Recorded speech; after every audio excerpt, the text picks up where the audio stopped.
Assalamualaikum warahmatullahi wabarakatuh. Saya kaget acara ini dihadiri oleh Ustadz Abdul Somad. Saya pikir dari Ustadz Abdul Somad. Coba di foto, disandingkan kayaknya seperti saudara. Alhamdulillah, wassalatu wassalamu ala Rasulillah wa ala alihi wa mawalah, wala hawla wala quwwata illa billah. Asyhadu an la ilaha illallah wahdahu la syarikalah wa asyhadu anna Muhammadan abduhu wa rasuluhu la nabiyya ba'dah. Allahumma fassalli wa sallim ala sayyidina Muhammadin wa ala alihi wa sahbihi ajma'in. Jamaah subuh yang dimuliakan Allah Subhanahu wa taala.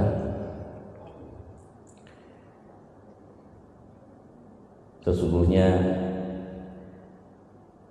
KPK tadi itu adalah sebagai bentuk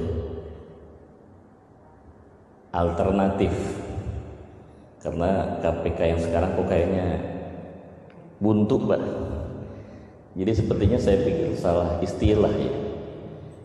Kalau Komisi Pemberantasan Korupsi agak sulit, Pak, kita memberantas korupsi. Tapi kalau langsung menukik kepada Komisi Pemberantas Kemiskinan, nah ini menarik. Jadi penyidik-penyidik kita itu tugasnya bukan OTT, Pak, bukan operasi tangkap tangan, tapi operasi untuk menemukan siapa yang miskin, Pak. Jadi begitu ketemu miskin, lapor, kasih. Ada yang miskin, lapor, kasih. Dari mana duitnya? Dari kaum muslimin juga yang sudah kelebihan harta. Macam-macam kayak Yusuf Hamka yang udah kelebihan duit, Pak. Insya Allah siap bantu. Maka diistilahkan pemberantasan kemiskinan. Orang banyak yang protes. Ini nama Gus memang ada nasab silsilahnya ke Nahdien nggak gitu. Biasanya kalau Gus itu kan anak kiai. Gus di situ bukan huruf S tapi huruf Z, Pak. Gus. Jadi bukan Gus. Kalau Gus itu ada juga nama mirip saya, pimpinan pondok pesantren Lirboyo, Pak. Ini kalau di Google Gus G-U-S-R-E-Z ada nama lain tapi wajahnya bukan saya. Ya. Sahabat saya dari Lirboyo. Ini Gus diambil dari bahasa Spanyol, artinya brother, saudara. Jadi saya ingin dengan nama ini saya ingin bergaul sama siapapun. Nggak jenderal, nggak kopral, nggak konglomerat, nggak orang melarat, nggak pejabat, nggak penjahat, yang mau profesor atau SD nggak tamat. Insya Allah kita siap silaturahim dengan siapapun. Karena bagi saya, Bu, kalau ada yang bertanya sama saya, Gus ada musuh nggak, Gus? Nggak ada. Tidak ada musuh bagi saya kecuali satu, innahu lakum aduwwum mubin, yaitu setan.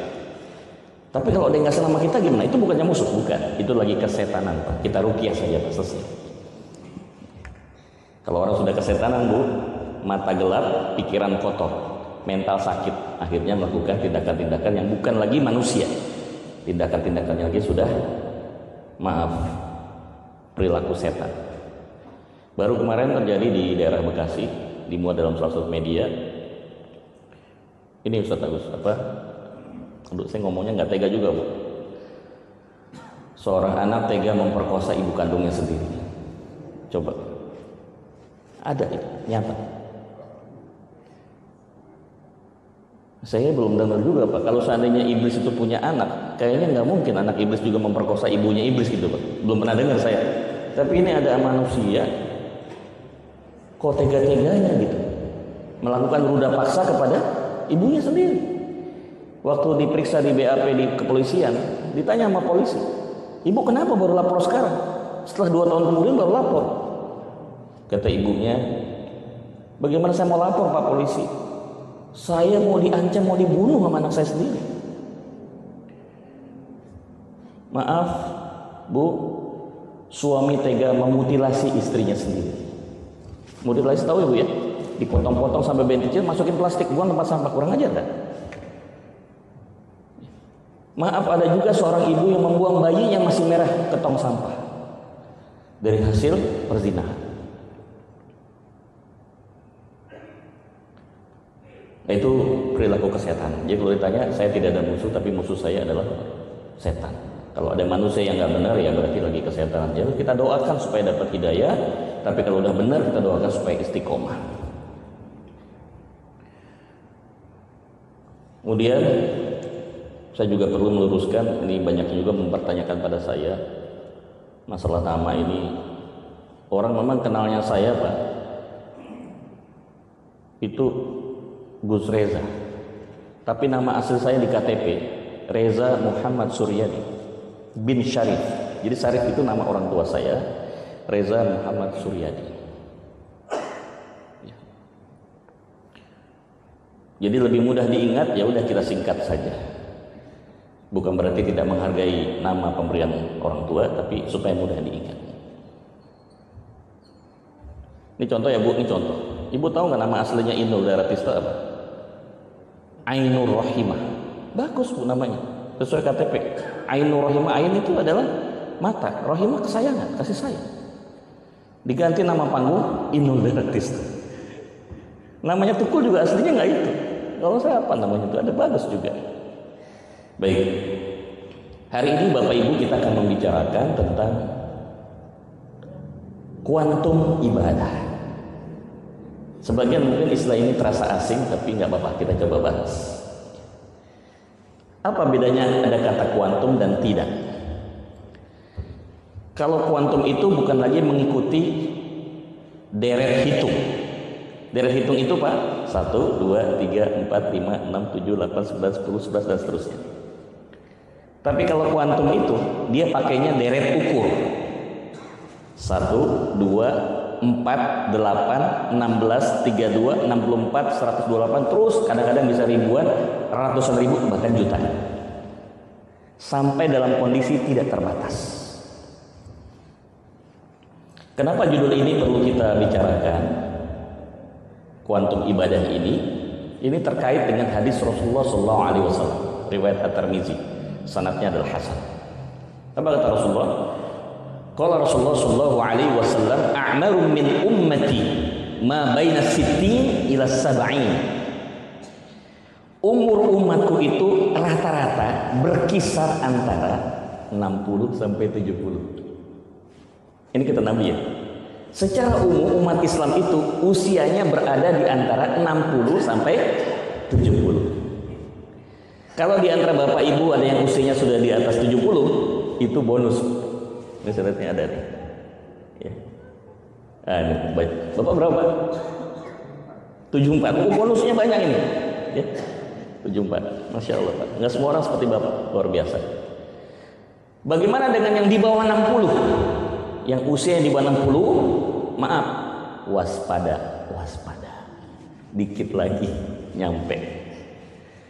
Jadi kisarannya, Nabi sendiri berapa umurnya? 63. Pas. Nah, kalau umur umatku itu kata Nabi adalah 60 sampai 70, anggaplah kita ambil yang 60 tahun saja, yang minimal. Kemudian dihubungkan dengan balik. Balik itu adalah masa dikatakan orang itu takalluf, dibebankan pahala dan dosa. Karena syarat untuk beribadah adalah di samping berakal sehat tapi juga balik dewasa. Kalau perempuan itu haid, kalau laki-laki mimpi basah. Ketika sudah balik dia tidak sholat maka dosa. Begitu balik dia harus melaksanakan seluruh kewajiban-kewajiban asasi, yaitu sholat, puasa, zakat dan haji. Dan beberapa amalan lain. Berarti anggaplah berapa Bu? Biasanya kalau perempuan mulai haid berapa umur Bu? Hah? 12. 12 ada yang anggap 12. Laki-laki mimpi basah berapa Ustaz Agus? 17? Hah? Hampir sama ya Bu ya? Oke lah. Saya tambahin dikit ya Bu, 15. 60 kurang 15. 45 tahun jatah kita untuk hidup di dunia, untuk nabung amal buat akhirat yang lebih abadi. Bal tu'thiruna al-hayatad dunya wal akhiratu khairu wa abqa. Dunia itu sementara, akhirat lebih abadi. Ini kita jujur-jujuran Pak. Mulai sholat benar usia berapa Pak? Mulai sholat benar usia berapa? Ini ngaku aja kita, ya. Belum tentu pas usia balik sholatnya benar, kadang-kadang ya bolong-bolong gitu kan. Anggaplah kita mulai benar itu umur 25 tahun. Ke 45, ke 60 maaf. Jadi 45 kurang 60 kurang 45 jadi 25. 15 ya. 60 kurang 25 15. 35 Pak. 35 tahun. Kalau satu hari itu 24 jam, saya mau tanya, berapa lama waktu kita ibadah? Isya, subuh, zuhur, asar, maghrib. Anggaplah qobliyah wa ba'diyah, rawatib, duha, syuruk, tahajud. Anggaplah satu hari berapa jam? Gak mungkin kayaknya 5 jam, gak mungkin ya, 3 jam ya, 2 jam lah. 2 jam. Selebihnya kerja, ngobrol, jalan-jalan, sekolah, kuliah, bisnis, tidur, ya kan? Dari 24 jam hanya 2 jam.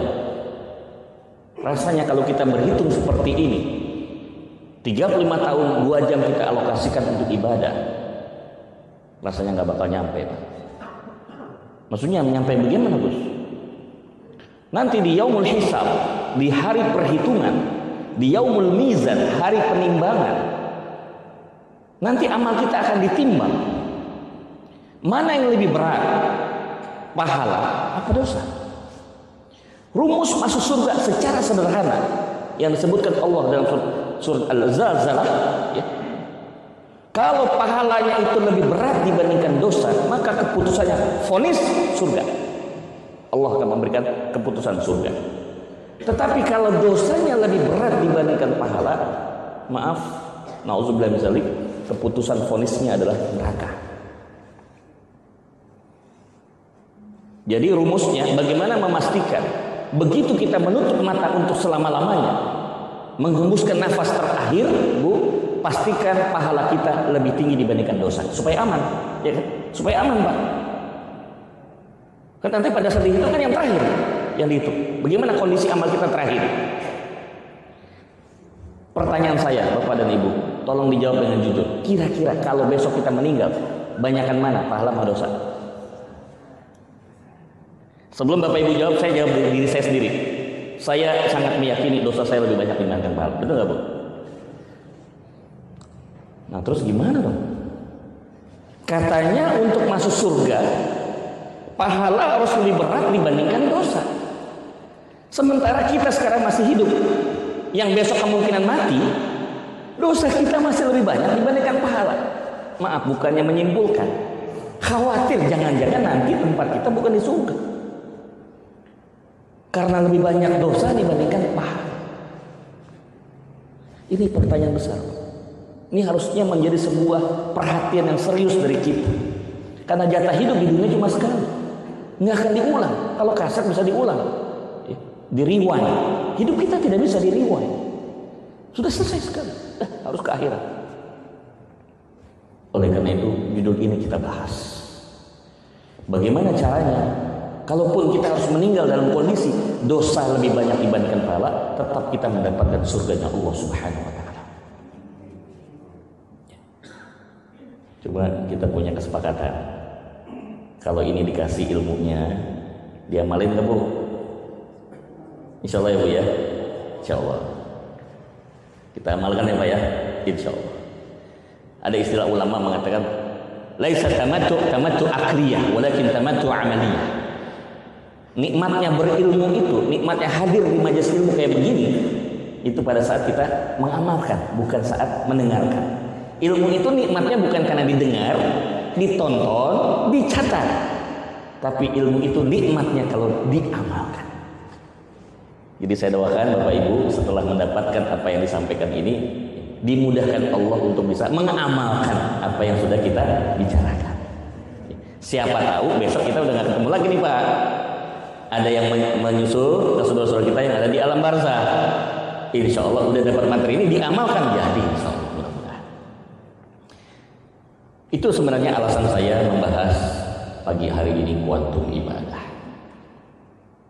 Bagaimana kita mesti memikirkan amalan-amalan istimewa, amalan-amalan unggulan, yang dengan amalan unggulan itu insya Allah pahala akan jauh mengungguli dibandingkan dosa-dosa kita. Dosa sudah pasti, yang namanya manusia pasti dosa. Kita bukan malaikat, kita punya nafsu ya. Setiap manusia pasti bikin dosa. Apa kata ulama? Al-insan mahalul khata' wa nisyan. Manusia itu tempatnya kesalahan dan tempatnya kelupaan. Jadi memang sudah sunatullah, sudah menjadi fitrahnya manusia itu bikin dosa. Tapi bagaimana memastikan agar pahala kita harus lebih unggul dibandingkan dosa kita, supaya kita insya Allah husnul khotimah dakhalal jannah. Itu poinnya. Nah, timbul pertanyaan berikutnya. Bagaimana supaya kita bisa memastikan insya Allah dengan izin Allah saat kita meninggal dunia pahala kita jauh lebih banyak dibandingkan dosa kita. Maaf, ini bukan bicara soal matematik. Wah, Gus kok ngajinya hitungan pahala. Ya bagaimana mau hitung-hitungan ya? Pahala orang sholat berjamaah aja sudah dikasih ketahui Rasulullah kan 27 kali lipat. Ya tetapi kita mendingan sholat berjamaah daripada nggak sholat berjamaah. Jadi bukan hitung-hitungan. Memang Allah sendiri memberikan informasi kepada kita melalui lisan Nabi Muhammad SAW. Kita harus berlomba-lomba dalam kebaikan. Fastabiqul khairat, berkompetisi dalam kebaikan. Secara umum resepnya ada dua. Resep pertama, melakukan usaha-usaha untuk mengurangi atau menghapuskan dosa. Usaha-usaha untuk mengurangi dan menghapuskan dosa. Resep kedua, berikhtiar bagaimana caranya kita melakukan amalan-amalan yang pahalanya bukan 1-2 tapi berlipat-lipat. Dua itu. Saya akan mulai dari yang pertama. Bagaimana upaya kita untuk mengurangi dan menghapuskan dosa. Tapi bukan seperti penghapusan dosa yang ada di agama lain. Tahun 96 Ustaz Agus saya jauhlah ke Eropa, mampir ke Vatikan.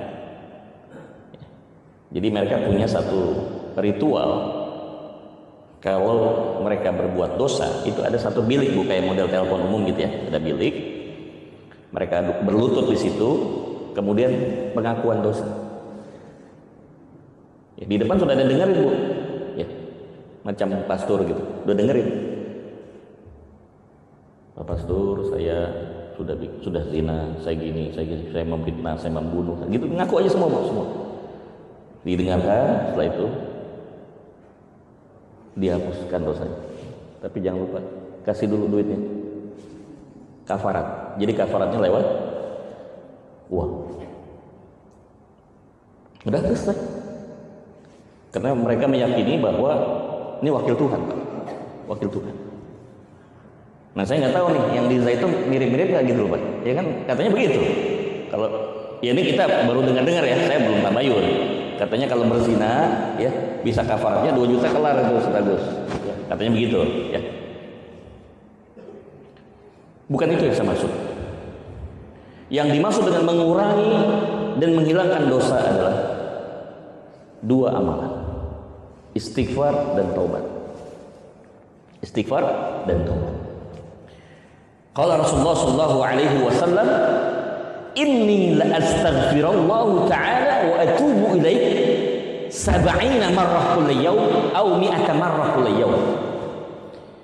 Nabi Muhammad yang sudah pasti masuk surga tidak pernah bikin dosa, tapi beliau sendiri pun tetap beristighfar dan bertobat kepada Allah dalam sehari semalam 70 kali, bahkan lain hadis menyebutkan 100 kali dalam sehari semalam. Ibu berapa kali sehari semalam istighfar? Logikanya harusnya lebih banyak dibandingkan Rasulullah. Rasulullah udah pasti, kita kan masih belum jelas. Ada istilah kita ini baru KTP-nya Islam. Nanti pas pembagian kapling di akhirat, yang masuk surga adalah KTP-nya, orangnya masuk neraka. Berapa banyak kita Pak hari ini sudah beristighfar? Minimal di atas 100, kan begitu. Ini kadang-kadang saya suka heran ibu-ibu, enggak semua ibu-ibu, mudah-mudahan yang sini enggak ya. Di luar sana Bu, bikin salah bukan astagfirullah, omongannya astaga naga nggak ada pahalanya Bu. Langsung aja astagfirullah, kan begitu. Ada orang Betawi di sini, bener ya? Tahu ada istilah, nggak tahu istilah orang Depok, tapi istilah orang Betawi, karena saya juga lama tinggal di Jakarta. Ada istilahnya itu, bujuk buneng gitu, bujuk kata gitu. Itu nggak ada pahalanya. Atau pas dia kaget, copot, nggak ada pahalanya, copot. Yang ada innalillahi, ada pahalanya. Jadi bagaimana kita memfokuskan setiap hari, jangan pernah berhenti dan jangan pernah bosan dan jenuh untuk istighfar dan taubat kepada Allah. Dalam kitab At-Targhib wa Tarhib karang Syekh Imam Muziri disebutkan hadis qudsi. Apa bunyinya?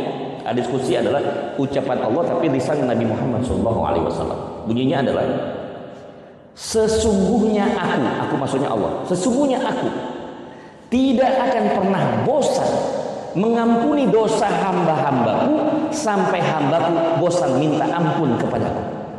Tuh, jangan merasa udah tua, kayaknya nggak mungkin udah tua begini masih diampunin ya. Nah, jangan berpikir begitu Pak.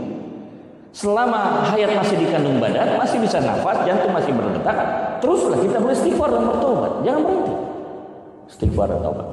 Tapi tidak sembarang istighfar dan taubat. Tentu saja beristighfar dan bertobat kita menurut tuntunan Nabi kita Muhammad SAW. Yang pertama, apa kalimat yang terbaik dalam istighfar dan taubat? Nabi Muhammad mengajarkan pada kita kalimatul istighfar itu dalam bentuk yang sederhana, yaitu Astaghfirullahaladzim wa atubu ilaih. Boleh sama-sama? Astaghfirullahaladzim wa atubu ilaih. Aku minta ampun kepada Allah dan bertaubat kepadamu 100 kali. Kalau kita bagi 5 waktu sholat 20 itu minimal. Syukur setiap habis sholat 100, ya 5 kali sholat 500. Di luar itu masih terus nambah, silakan. Kayaknya kependekan Gus. Ya udah, ada yang panjang namanya Sayyidul Istighfar. Ada yang apa? Allahumma anta rabbi la ilaha illa anta khalaqtani wa ana 'abduka wa ana 'ala ahdika wa wa'dika mastata'tu wa a'udzu bika min syarri ma sana'tu abu'u laka bi ni'matika 'alayya wa abu'u bi dhanbi faghfir li fa innahu la yaghfiru dzunuba illa anta. Apa Bu? Panjang banget Gus. Nyontek aja Bu. Kebetan. Ntar 3-4 kali juga apa? Insyaallah.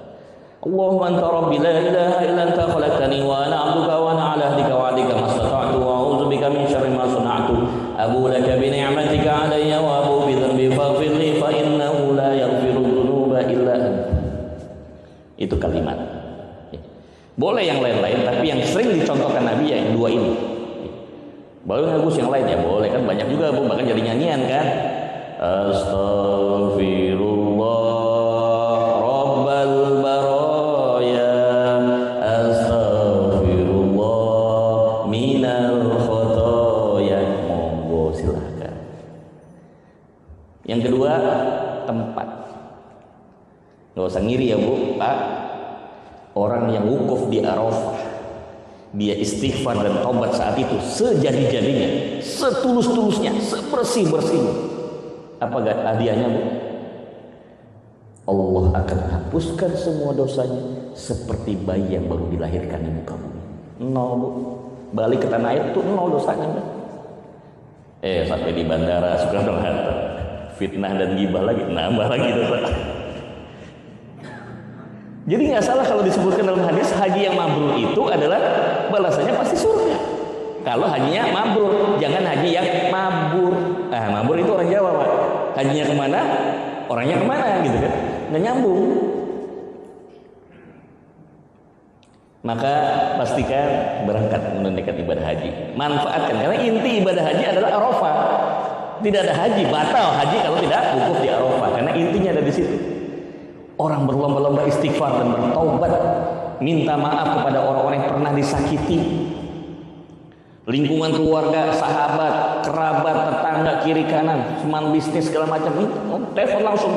Saya kalau jadi khutbah Arafah tuh saya tidak terlalu panjang khutbahnya. Selebihnya Bapak Ibu pegang handphonenya semua ya. Ngapain Gus? Telepon orang tuanya, anaknya, suaminya, istrinya, semua yang banyak punya urusan kena bikin sakit hati mereka, langsung minta maaf. Mumpung kita di Arafah, kepada telepon, pada nangis-nangis Bu semua Bu. Maafin ya nak, ibu nak belum bisa jadi ibu yang baik. Wah, suami juga minta maaf ya sama istrinya, sama orang tuanya, masya Allah.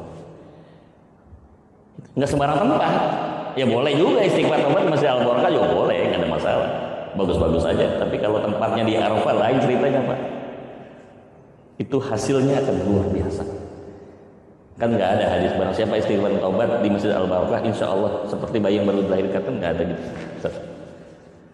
Jangankan Al-Barakah, Masjid Kuba Emas juga nggak ada.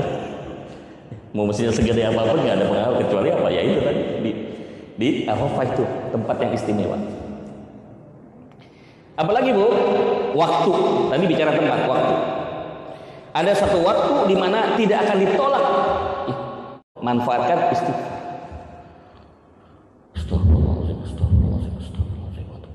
Allahumma anta rabbi la ilaha illa anta. Itu tidak akan pernah ditolak oleh Allah Subhanahu wa taala. Orang yang berdoa, wabil khusus dia beristighfar, bertobat, diampuni oleh Allah antara azan dan iqamah. Itu waktu. Termasuk yang pergi ke Mekah, yaitu multazam. Yang udah pergi umrah atau haji boleh tunjukkan. Tahu multazam Pak? Antara pintu Ka'bah dengan Hajar Aswad itu ada satu tempat. Hajar Aswad dan pintu Ka'bah. Disunahkan oleh Rasulullah SAW untuk berdoa di situ. Kenapa? Mustajab. Tidak ada doa yang nggak dikabulkan Allah pada saat itu. Dan doanya itu spesial Pak. Maaf ya, izin saya mencontohkan bagaimana cara Rasulullah berdoa di multazam. Maaf. Ini misalnya sana Hajar Aswad ya. Ini pintu Ka'bah, atau balik ke pintu Ka'bah deh Hajar Aswad. Ini multazamnya. Begini Pak. Megang. Itu karena kata saya di Umar, karena Nabi begitu, aku ikutin aja. Kalau sama kan begitu, apa yang dicontoh Nabi ikutin aja gitu. Nggak usah tanya mengapa kenapa harus aku begitu, nggak begitu tanya, punya dia pasti baik ya. Insya Allah Bu, kalau itu kita lakukan insya Allah dijabah itu, nggak ditolak. Ketiga, kapan istighfar dan taubat kita diampuni Allah Subhanahu wa taala? Ketika dalam kondisi kita membantu orang yang terzolimi. Orang yang terzolimi itu doa, ya Allah ampuni semua dosa-dosa dia. Ya, orang yang terzolimi. Orang yang terzolimi itu makbul doanya, insya Allah. Dah, ini poin pertama saya cukupkan dulu sampai di sini. Usaha kita untuk menurunkan dan menghilangkan dosa, yaitu dengan memperbanyak istighfar dan taubat, baik dari segi jumlah, tempat-tempat yang mustajab, dan waktu-waktu yang istimewa, serta kondisi-kondisi yang khusus. Manfaatkan mumpung kita masih diberikan nafas oleh Allah Subhanahu wa taala. Oke, selesai resep pertama. Sekarang resep kedua, ini penting.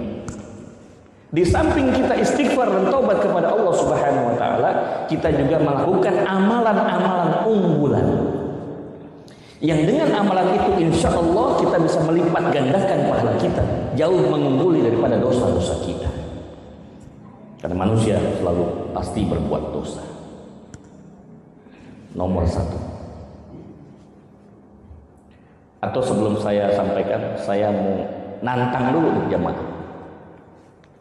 Ada yang sanggup nggak sholat 1000 rakaat di Al-Barakah seharian? Ya udah saya turunin 500 rakaat. Boro-boro Gus 500, kita kadang-kadang ya terawihnya 21 udah pada kecapean. Kabar gembira Bapak Ibu, Nggak usah khawatir, Allah maha tahu, Allah maha berilmu, Allah maha baik. Bagi bapak ibu yang nggak sanggup sholat 500 rakaat, 1000 rakaat, dikasih yang lebih hebat dari itu. Barang siapa menunaikan ibadah apapun di Masjidil Haram, pahalanya dikasih 100.000 kali lipat. 100.000 kali lipat. Kita kasih umur sampai 100 tahun, Pak, belum tentu nyampe, Pak, 100.000 rakaat. Tapi ketika ada seorang hamba Allah sholat di Masjidil Haram, ya, nggak usah banyak-banyak, 1 rakaat di sana sama dengan nilainya 100.000 rakaat di Al-Barokah. Orang yang cerdas, dia akan melakukan itu. Ini amalan unggulan pertama. Entah bagaimana caranya bapak ibu yang belum berangkat haji, usahakan minimal umroh, berangkat ke tanah suci, perbanyak ibadah di Masjidil Haram. Kita nabung pahala sebanyak-banyak di sana, karena kita sadar dosa kita juga banyak. Sekali kebaikan 100.000, makanya jangan heran, apalagi pas Ramadan, masya Allah. Kita nggak usah bawa duit banyak-banyak, Bu. Kenapa? Ada orang yang bagi-bagi makanan ya, Bu ya? Ada bagi makanan, bagi duit, ada aja gitu. Kenapa? Dia ini sedang berebut pahala 100.000 kali lipat. Yang ngasih pahala berbuka puasa, sahur, iftar, ya, yang sedekah. Kita nggak kenal nggak apa, tiba-tiba panggil Pak. Ya, caal. Untuk kasih aja 10 real atau 100 real. Ya. Kenapa? Dia berharap 100.000 kali lipat. Itu yang pertama, Bapak Ibu sekalian, yuk kita amalkan. Entah gimana caranya, mau pala jadi kaki, kaki jadi pala, harus berangkat. Apa kata Rasulullah dalam hadis? La tusaddir rihal illa min thalath. Jangan pernah kita berkunjung ke negara manapun di dunia ini, enggak Singapura, enggak Amerika, kecuali sudah berkunjung ke 3 tempat ini. Yang pertama adalah Masjidil Haram, kedua Masjid Nabawi di Madinah, dan Masjidil Aqsa di Palestina. Kenapa harus ketiga itu? Barang siapa yang beribadah di Masjidil Aqsa diberikan pahala 500 kali lipat. Barang siapa yang beribadah di Masjid Nabawi di Madinah Al-Munawwarah digajar diberikan pahala 1000 kali lipat. Dan barang siapa yang beribadah di Masjidil Haram diberikan balasan 100.000 kali lipat. Kalau orang Jawa bilang, Pak, MPC. Tahu Bu MPC? Mbuh piye carane, harus berangkat. Kudu wajib harus. Sebelum meninggal berangkat, karena hukumnya kan fardu ain. Apa dalam hukum fikih fardu ain itu dikerjakan berpahala, ditinggalin dosa. Tapi duitnya dari mana, Gus? Pahala sekarang haji reguler berapa, Ustaz Agus? Saya udah lama nggak ngikut itu. 49, anggap 50. Berdua kan cepet ya. Suami istri 100 juta, nggak mungkin berangkat 100 juta, Bu. Ya ada beli oleh-oleh 150 deh, Bu ya. Udah ada duitnya 150 juta. Katakan ada duitnya nih, Bu, 150 juta, Pak. Nunggunya berapa tahun, Ustaz? 25 tahun ya? Kadang-kadang 15 tahun. Nah, kalau beliau udah haji, Pak? Sudah, alhamdulillah. Kalau belum haji, kasihan beliau. Berarti berangkat haji 25 tahun yang lalu. Umur 100 baru berangkat. Ya kalau boleh berangkat. Jalan aja susah, gimana mau tawaf? Kebayang ya? Waduh, Gus, nunggu 15 tahun. Jangan-jangan saya udah keburu mati. Tenang, ada solusinya. Haji furoda. Bayar tahun ini, berangkat tahun depan. Tuh udah komentar malah aja. Berangkat tahun ini, bayar tahun ini, berangkat tahun depan. Berapa biayanya? 350 juta per orang. Ya, masing-masing tergantung lah, Ustaz ya. Anggaplah 300 juta. 2 orang kan 600. Nggak mungkin 600 kan, paling yang untuk oleh-oleh 750 juta. Genepin 1 M. Nah lo, dari mana duitnya 1 miliar? Bapak Ibu, sorga itu mahal, nggak bisa ditebus dengan recehan. Mau surga nggak? Ya udah, bela-bela gimana caranya? Cari. Tapi saya mau kasih semangat buat Bapak Ibu, nggak usah khawatir. Walaupun hari ini kita nggak punya duit, nggak apa-apa. Ada caranya selalu. Ini saya saksi hidup. Saya punya tukang pijit, langganan saya panggil ke rumah. Udah pergi haji belum? Wah, boro-boro Gus, haji, umroh aja belum. Mau berangkat nggak? Terus serius, Gus? Iya, serius. Kalau mau saya usahain. Ya mau, siapa yang menolak?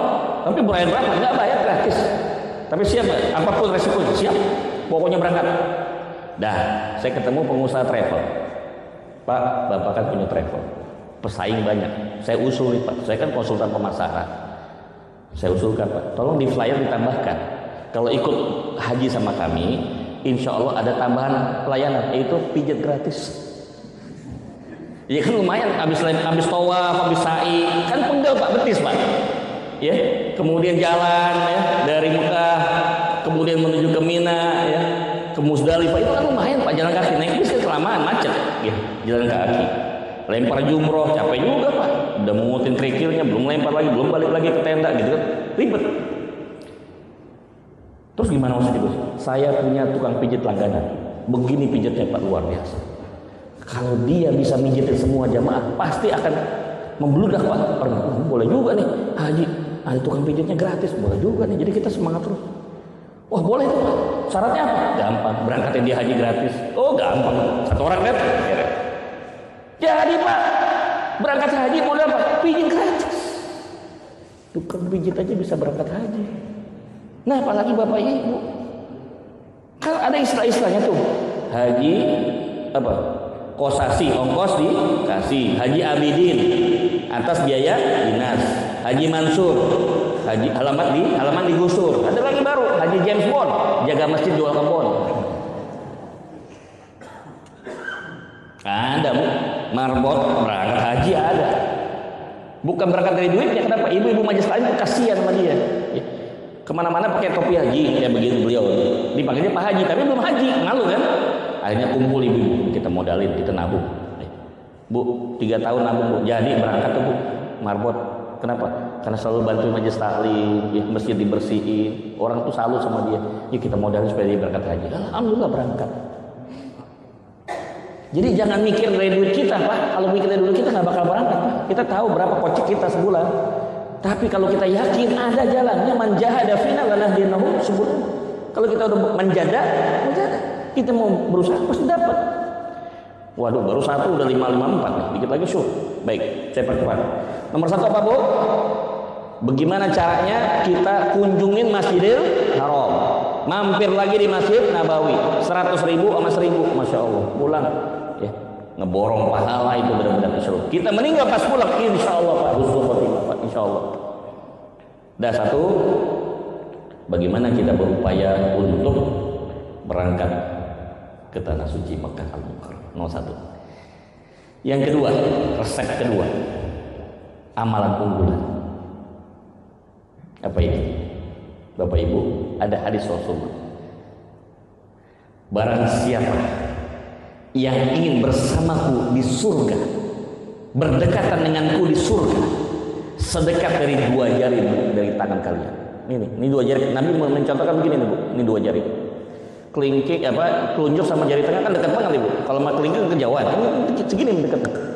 Barang siapa yang mau bersamaku di surga sedekat kedua jari tangan kalian, apa amalannya? Hendaklah mereka menyantuni anak yatim. Nomor 2, amalan unggulan. Kalau kita nyantun anak yatim bersama Rasulullah, emang sama Rasul di mana Bu? Pasti di surga kan? Nggak mungkin di neraka. Nah itu ikutin aja.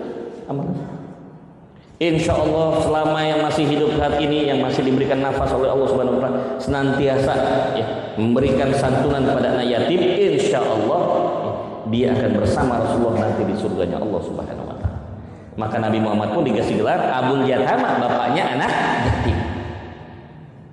Mohon doanya Bapak Ibu ya, mudah-mudahan saya juga istiqomah. Udah 23 tahun saya mengasuh dan membina 674 santri yatim dari Maluku. 23 tahun. Kita ambil dari tahun 2000 sampai 2023, alhamdulillah masih kami asuh. Dari 674 sudah 51 orang yang sarjana S1. Dan insya Allah mohon doanya tahun ini kami memberangkatkan 8 orang S2. 2 ke Madinah, 1 ke Turki, 1 ke Malaysia, 1 ke Dubai, 1 ke Jerman, dan 1 ke Amerika, United States, Texas. Gratis. Dari mana duitnya Gus? Gus kaya banget. Bukan. Banyak orang-orang yang menitipkan ya, dananya kepada kami. Kami tinggal mengelola. Kami pun juga berupaya, kalau nggak ada donatur ya kami akan jumpalitan Pak, cari ya, supaya bisa mendapatkan keberkahan. Alhamdulillah Bapak Ibu, sepanjang ini saya menjalankan usaha, apapun jenis usahanya dimudahkan Allah. Kenapa? Bukan karena saya jago bisnis Pak, bukan. Saya mah awam bisnis. Tapi apa? Doanya anak yatim Pak. Jadi semua dilancarkan, dimudahkan oleh Allah Subhanahu Wa Taala. Mendoanya Ustaz Agus ini lagi proses due diligence. Kalau nggak tahun depan atau mungkin setelah Pilpres kita akan mendirikan airline syariah. Ya, sudah ada kurang lebih 10 Airbus A320 yang siap untuk memberangkatkan jamaah umroh haji setiap tahunnya. Fokusnya bukan cari penumpang, hanya jamaah umroh haji, supaya jamaah umroh atau travel mendapatkan harga yang pantas, yang tidak terlalu mahal, yang selama ini sekarang jadi mafia kan. Waduh Bu, yang bikin harga umroh sama haji mahal apa Bu? Dua, harga pesawat sama harga hotel. Betul, betul.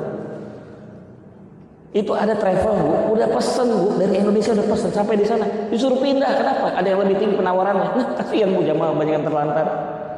Udah gitu di sana juga salah berkomunikasi dengan pengelola hotel yang ada di Makkah. Akhirnya apa? Dikerjain. Kalau udah begitu harus nambah nih Bu. Kalau nambah yang diminta siapa Bu? Lah jamaah ditagih lagi duit, kasihan jamaah. Selalu ada brosurnya kan gitu Ustaz Agus. Harga sewaktu-waktu bisa berubah. Wah ini kalau dalam hukum muamalah itu goror itu. Bisnis yang tidak transparan. Kalau bisnis transparan itu kita beli apa harganya jelas. Kayak kita kan supermarket ya Bu ya, kan jelas. Kita mau beli sabun berapa harganya udah ada di situ kan. Ada bandrol harganya, nggak ada tawar-menawar.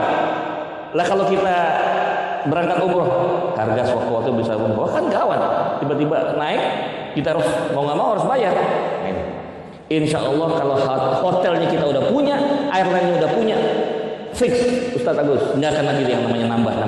Justru malah kita pingin pulang jamaah umroh haji itu dikasih fulus, dikasih amplop satu, minimal 100 real. Waduh, masya Allah, mantap itu.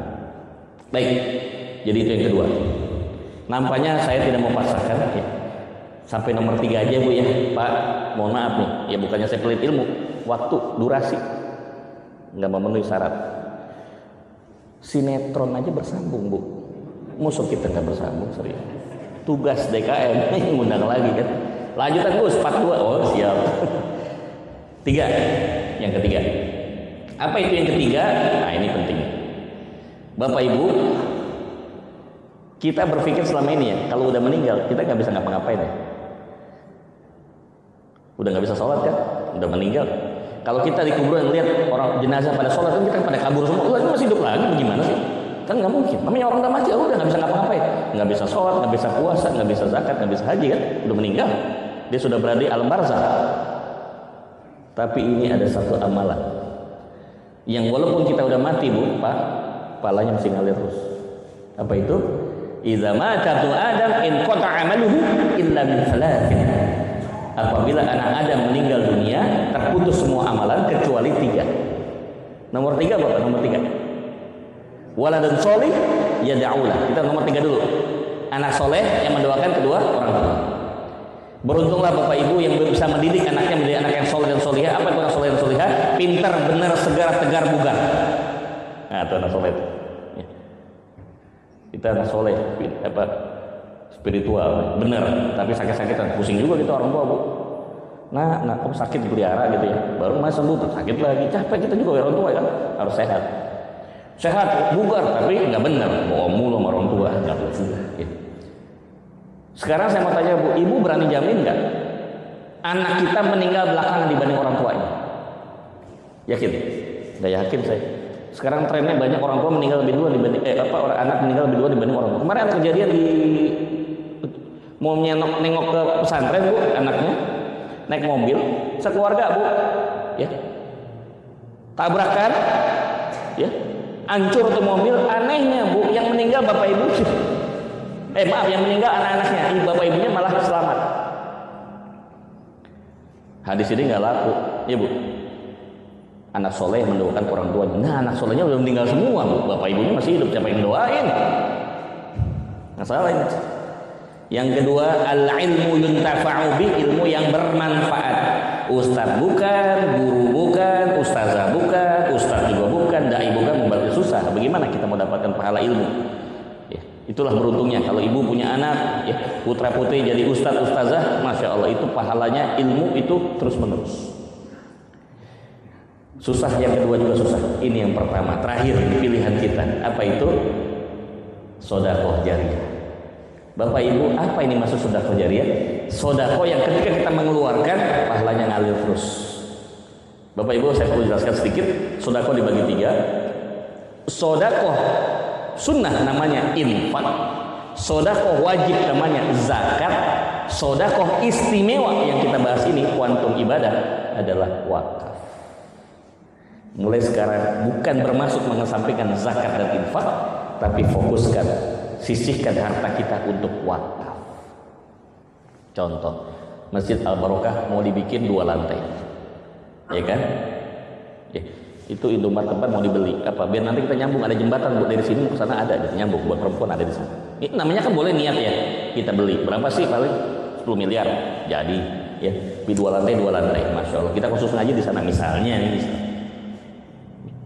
kumpulin dana, Ustaz Agus kumpulin, Bapak Ibu kita mau bangun musola ya, Al-Barokah 2 di mana, seberang tuh Indomaret, kita mau beli. Bapak Ibu, karena Masjid Al-Barokah sudah punya lembaga wakaf, sudah bisa berfungsi sebagai nazir, kan nazir itu punya sertifikasi dari Badan Wakaf Indonesia. Kan syaratnya 5 tuh. Ada pewakaf, ada wakif, mauquf alaih, mauquf bih, ijab kabul atau ikrar wakaf, dan nazir. Semua udah terpenuhi ini. Bapak Ibu nyumbang, nggak usah banyak-banyak, 1 juta aja. 1 juta itu digunakan untuk apa? Bangun fondasi misalnya. Jadi itu masjid yang kedua aku di depan. Selama itu masjid dipakai buat sholat, walaupun Bapak Ibu sudah meninggal dunia, pahalanya terus ngalir ke kuburan, terus pahala ngalir. Itu yang disebut dengan napasnya udah putus, pahala nggak putus. Maaf, bukan berarti meremehkan infak dan zakat. Kalau infak, kita infak cuma sekali doang, pahalanya berapa? Minimal 700 kali lipat. Mau dapat lagi, mesti infak lagi, mesti berulang-ulang, Pak. Zakat juga begitu, setahun sekali. Tapi kalau wakaf hanya sekali kita mengeluarkan, tapi pahalanya berlapis-lapis, terus menerus. Orang yang cerdas dia akan menggunakan wakaf. Masya Allah, kalau wakaf ini bisa dimasyarakatkan luar biasa. Jadi Bapak Ibu, yang pertama, boh piye carane berangkat menunaikan ibadah ke Mekah Al-Mukarramah supaya bisa mendapatkan ya, pahala yang 100.000 kali lipat itu. Yang kedua, yuk kita santuni anak yatim supaya kita bisa berdekatan dengan Rasulullah di surga. Yang ketiga, yuk kita sisihkan harta kita untuk berwakaf. Jadi walaupun kita sudah meninggal dunia, pahala terus mengalir. Pahala pasif, kita yang nggak ngapa-ngapain, pahala jalan terus. Ibaratnya kalau naik taksi, argo jalan terus, Bu. Alhamdulillah. Baik, sudah jam 6:05, kita cukupkan sampai di sini dulu. Mohon maaf kalau nggak puas, saya kesini bukan sebagai alat pemuas diri. Jadi lebih baik kita cukupkan dulu. Siap-siap kita sholat syuruh. Mari kita akhiri sama-sama dengan baca hamdalah dan doa kafaratul majlis. Alhamdulillahirabbil alamin. Subhanakallahumma wa bihamdika nasyhadu an la ilaha illa anta nastaghfiruka wa natubu ilaik. Bagi yang penasaran mau tanya, silakan dicatat nomor handphone saya. Silakan mau jawab dengan chat 0812 Al-A'la Al-Bayyinah Yasin Asyura. Nah lo pusing-pusing dah. Kita udah gak hafal Quran, nomor surat juga gak hafal surat. 0812 Al-A'la itu surat 87. Jadi 0812 87. Al-Bayyinah surat berapa ya? 98. Yasin 36. Yasin apa? Asyura 42. Jadi 0812 87 98 36 42. Bapak Ibu kalau ketemu di jalan jangan lupa tegur-tegurin saya, Bu. Maaf bukan yang kita nggak kenalin, banyak jamaah yang sering ketemu sama kita. Ya, tolong disapa. Siapa tahu saya lagi ada duit, Pak, saya traktir, Pak. Kalau nggak ada ganti Bapak traktir saya. Ya, silaturahim jalan terus, masya Allah. Ya, kita doakan selalu buat Ketua Dekan kita Ustaz Agus ya, senantiasa diberikan kesehatan, keistiqomahan, keberkahan ya, seluruh ya, anggota keluarganya, insya Allah mudah-mudahan al-barakah, satu namanya al-barakah, insya Allah masjidnya jamaahnya selalu berkah dari Allah Subhanahu Wa Taala. Wassalamualaikum warahmatullahi wabarakatuh. Waalaikumsalam.